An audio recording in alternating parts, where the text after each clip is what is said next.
Hey, what's up guys? Welcome back to the channel. Welcome to a beautiful day here in the hill country of Texas.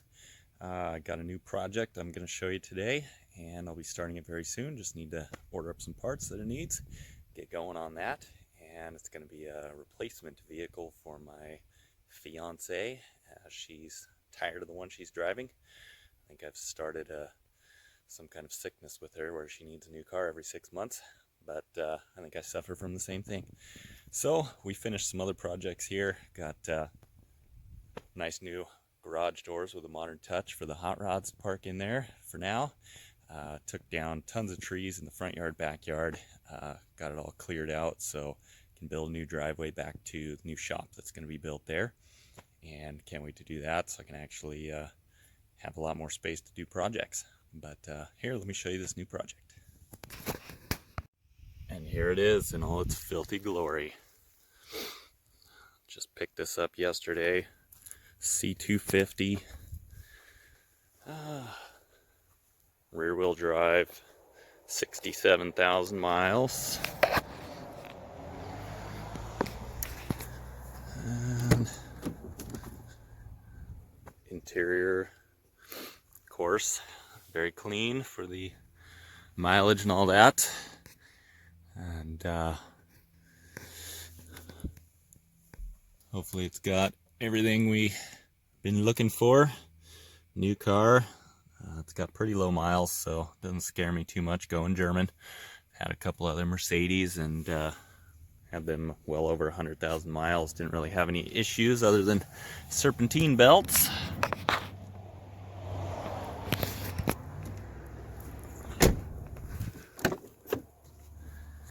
And it's got a couple of flaws here.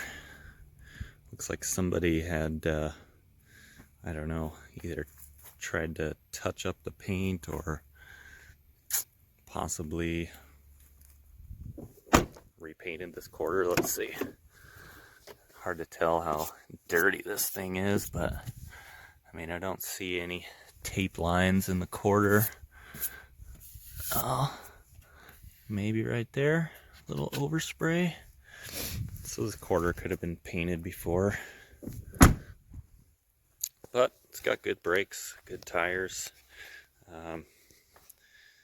Said it ran and drove in the auction, and big surprise, it actually did. Drove it off the trailer here.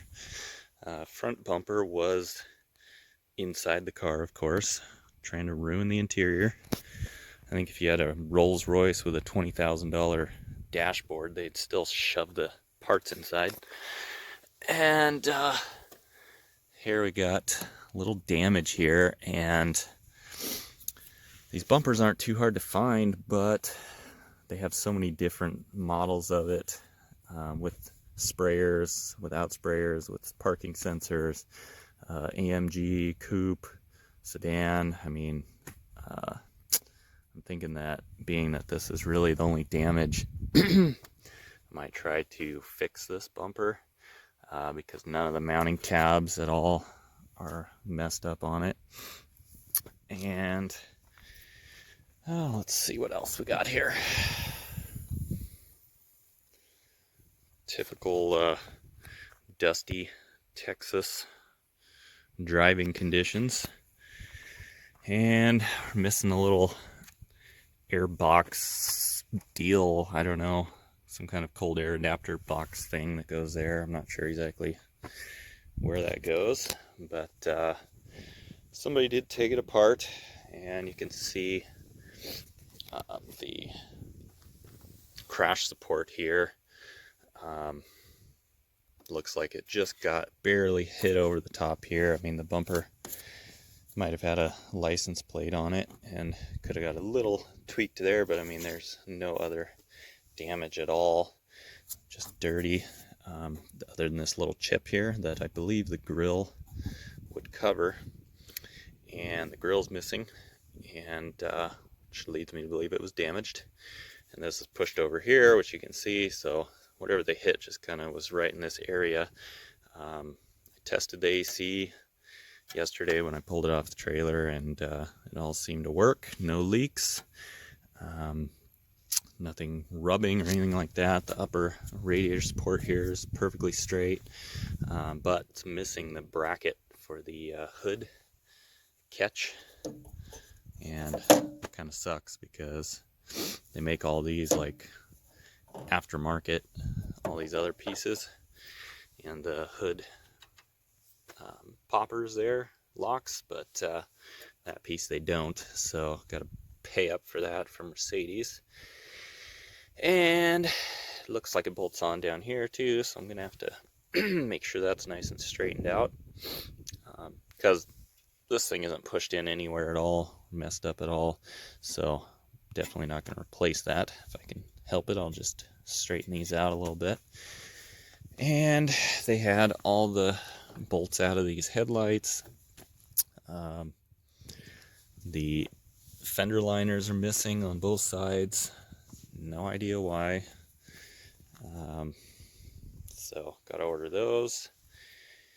And let's see, there's like a little box that goes over here for the blower motor cover, and that is in the trunk, thankfully.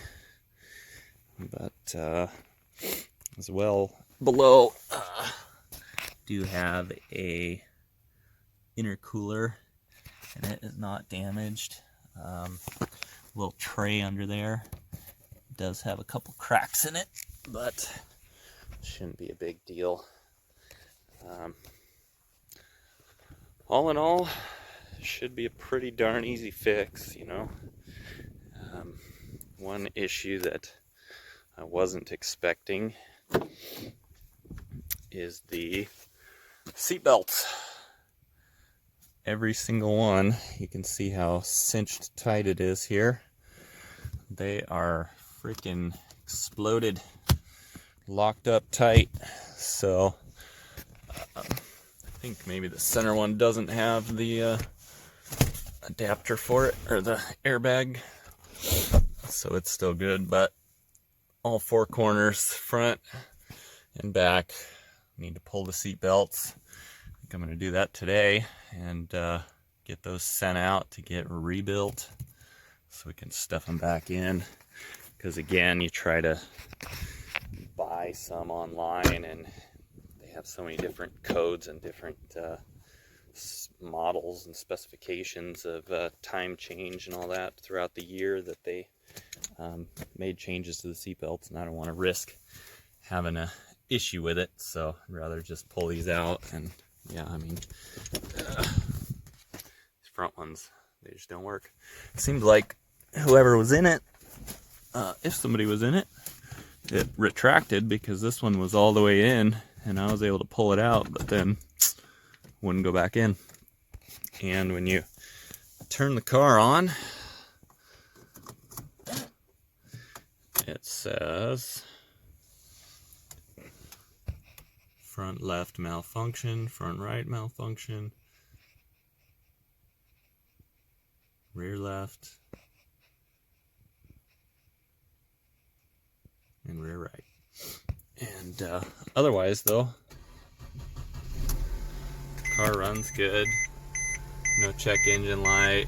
Of course, it's got a teacup over there for whatever that means, and the tire sensor light, because, you know, why wouldn't the tire sensor light be on?